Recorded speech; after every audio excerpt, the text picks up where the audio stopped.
When my son was first learning to talk, he would always tell us about something called Purple Mommy. It could be an imaginary friend, but these details are a little bit creepy. Here's a few of the Purple Mommy details. Purple Mommy is all purple with long hair and bright all white eyes. At the time, he mixed up purple with black, so he could have meant she was all black.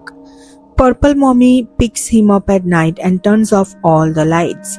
We would often find my son out of his crib in the morning, which would mean him crawling over the railing and to the ground at a time when he was barely walking. Definitely found the lights in his room off a few times too, even though he is terrified of the dark. Purple Mommy needs a bandage because she has blood everywhere. Purple Mommy has no smile, meaning no mouth. Purple Mommy can take her head off. Purple Mommy really doesn't like Daddy. He told us all of this stuff for maybe a year or a little more. If we ever asked where she was, he would always point to the same spot, a corner of the room behind his open door closet. He would always wake up crying almost every night during this time. Once, during a really rough night, my wife went to ask him what's wrong, and his answer was, Purple Mommy won't let me sleep. So, when my sister was probably about 6 or 7, she had an imaginary friend named Emily. She told us Emily lived in her closet, wore an old black dress, and had long dark hair, and she was the same age as my sister. My sister played with Emily constantly. My parents started noticing my sister acting weird, just sitting in the middle of her room, whispering to Emily quite a bit and acting a lot more distant towards them. I remember a very specific day. My brother was walking by her room and my sister was sitting in the middle of her room, but she turned around and hissed at him. He was scared shitless. He told me it didn't even look like my sister. My parents ran up to her room and I could hear my sister just screaming and saying as loud as possible, "Get out." I have no idea what happened in that room, but I ran to the bottom of my stairs and the screaming stopped. I saw my parents holding my sister, crying their eyes out. She was sobbing as well. I have asked her about it today. She is 24 now. She told me that Emily used to tell her to do horrible things to herself. She actually used to wake up on the roof and not remember how she got there. I'm not kidding.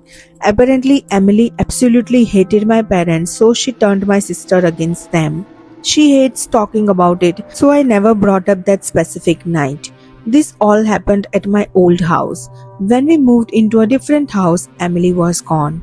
I'm not making any of this up. My sister's little friend was a really big deal to my family and messed things up for a long time. I'm just relieved we left that house. Our youngest daughter one time asked us to keep our bedroom door open because her imaginary friend couldn't open doors. We laughed it off that she was just afraid and wanted to be able to see us or know we were home if she woke up in the middle of the night. Next day, I casually asked what her friend did at night, and she said she liked to stand at the end of our bed and watch us sleep. Creep alert 1.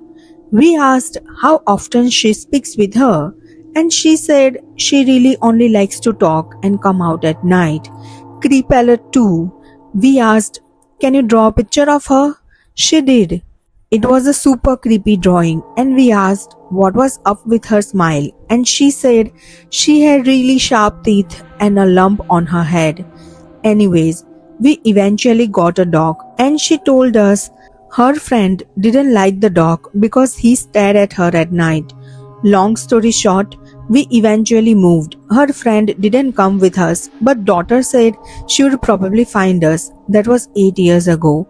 Haven't heard about her since we moved. We moved one more time since. I'm hoping she's lost. A parent of one of my students told us in a meeting that she was concerned because her son, 7 years old, talked about an invisible ghost who would talk to him and play with him in his room. He said the ghost was called the Captain and was an old white guy with a beard. The kid would tell his mom that the Captain told him when he grows up, his job will be to kill people, and the Captain would tell him who needed to be killed. The kid would cry and say he doesn't want to kill when he grows up, but the captain tells him he doesn't have a choice and he'll get used to killing after a while. I was always creeped out working with the student after that because there has been some mention of schizophrenia and other mental concerns. There were plans made to carry out a psychic evaluation, but it wasn't completed until after I left the school. The student had other behaviors that were concerning, like telling a girl in his class things like, I know where you live and you might be good at hiding, but I'll still find you, in a very creepy and deep voice. I hope he got the help he needed.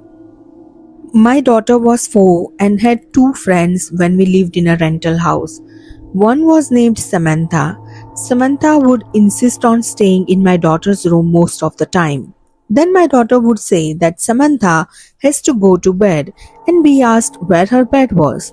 She very nonchalantly told us she leaves the house when it gets dark and goes out the back door and sleeps under the grass. We opted not to investigate further. The other was a man that she called monstrous or something close to that. He was very nice, according to her, and had long black hair and wore tan pants and funny shoes with no shirt. She said he was usually covered in blue and white and, according to the kid, would come, walk around the house and the yard, hang around and listen to music if we had some on, and would stand in the front yard until morning. We have since moved out of that house, and she has not uttered one thing about either friend visiting or anything. When my daughter was 3, she had an imaginary friend named Kelly who lived in her closet. Kelly sat in a little rocking chair while she slept, played with her, and etc. Typical imaginary friend shit.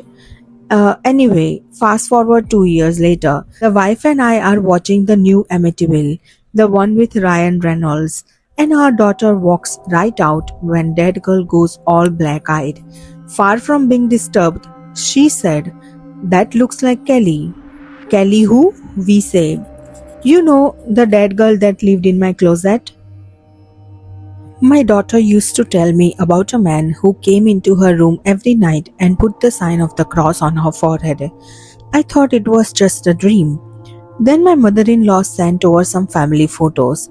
My daughter looked right at the picture of my husband's father, who has been dead for 16 years, and said, "That's the man who comes into my room at night." My husband later told me his father would always do the sign of the cross on his forehead when he was young.